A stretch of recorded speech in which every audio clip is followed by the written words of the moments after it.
Listen to part of a university lecture by a professor in the College of Fine Arts.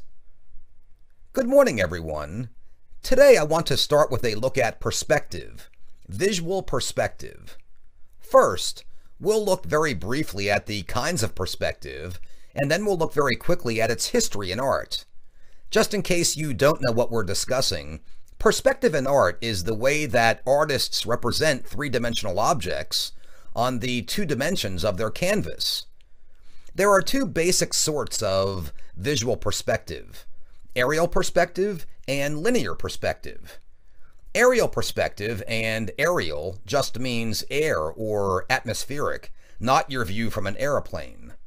Aerial perspective is the way that the atmosphere affects how we see things, especially distant things. I won't try to go into the laws of physics that are involved here, but it is aerial perspective that makes a mountain in the distance appear to be a different color, that makes it seem hazier, less distinct than closer objects. These are effects that realistic artists attempt to reproduce carefully and that impressionists use to create their own effects.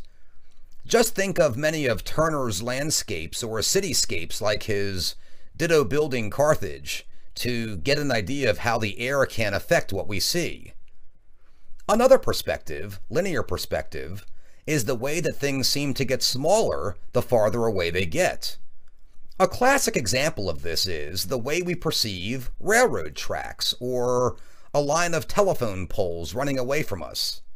They seem to get smaller and smaller as they recede, until they vanish in a point on the horizon.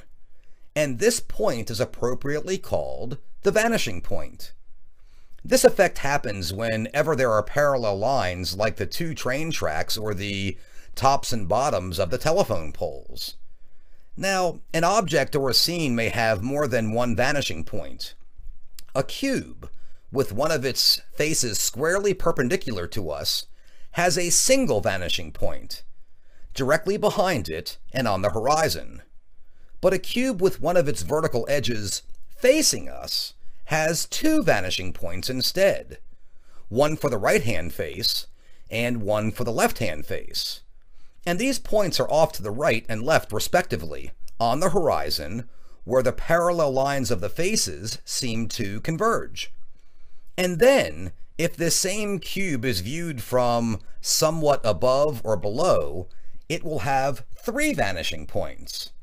One to the right, one to the left, and a third one behind it and below or above the horizon. This is easy to visualize if you look up at a corner building from its street intersection. You can look down one street to see the right-hand vanishing point, look down the cross street to see the left-hand vanishing point, and then look up along the corner of the building to visualize the third vanishing point. These kinds of perspective are easy to see if we view geometrical shapes or man-made structures. But of course, natural scenes don't have any sets of parallel lines, so they have no vanishing points. But that doesn't mean that they don't exhibit perspective. The laws of optics were not understood at all in early Western art.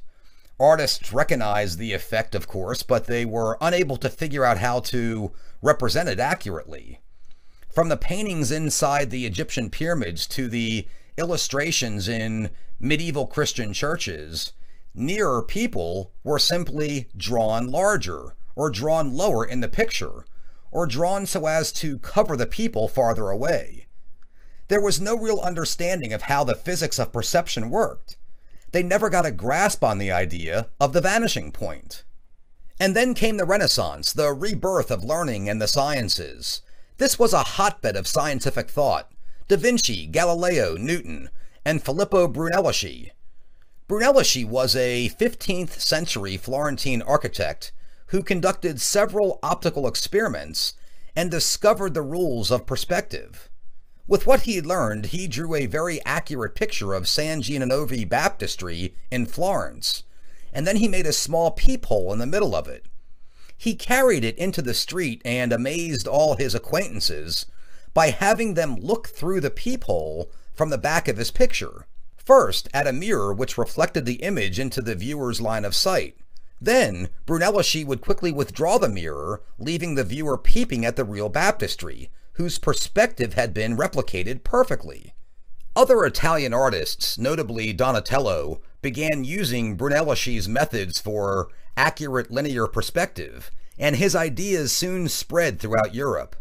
The development of effective aerial perspective, on the other hand, was developed by the Flemish and Dutch masters of this same period, and can be seen at its best in works like Jan van Eyck's The Virgin of Chancellor Roland. But that's another story.